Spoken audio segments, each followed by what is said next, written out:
Hi, this is Aaron at Classic Vacuum in North Canton, Ohio. Today I'm going to show you how to change your big bin runner. This is applicable to the V10 and V11 Dyson cordless. I will list the models down below. Alright, the problem with the bin runner breaking, what happens is when you go to empty your cup, you can see how this hits a stop and opens up. When your bin runner breaks, the way it typically breaks is you'll go to empty your dirt cup and it just flies off.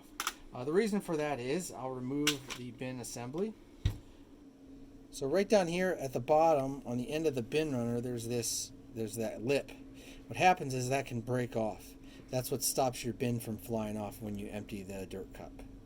So after putting our bin into the emptying position, we're going to press that red one. By pressing that clip, that's going to unclip it and allow us to pull it off. Yours is most likely again broken. If yours is broke, you won't have to hit that clip. It'll just come right off. Alright, now we have to remove 6 Phillips screws. There's one there. There's one there on the other side. You remove your filter assembly. And then there's 4 screws in the back. Alright, you can see we've removed our screws. There are 6 screws here. They're pretty shallow little Phillips screw heads. You're going to want to be careful not to strip those out. Alright, now that we've removed our screws, we should just be able to pull the motor unit off the cyclone assembly. Just pull straight out. Set the motor unit aside now. You have one more screw there to remove the bin runner. Alright, unlike the other screws, this is a T8 Torx bit you're going to need for this. It's not in very tight. I can just undo it by hand pretty easily. Alright, now that we have our new bin runner, we can install it on the machine. The bin runner part number will be listed below. This bin runner on this machine is okay, so I'm going to reinstall it on the unit. Alright, now you just place your bin runner back in position. We're going to put this shelf over the screw bosses there and line up our screw hole there. And you just kind of hold it flush. After that, we'll replace our T8 screw.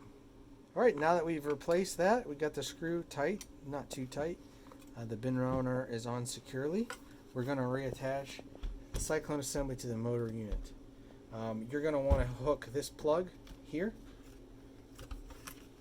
into this slot here, and it should pretty well line up. I don't know if you can see that.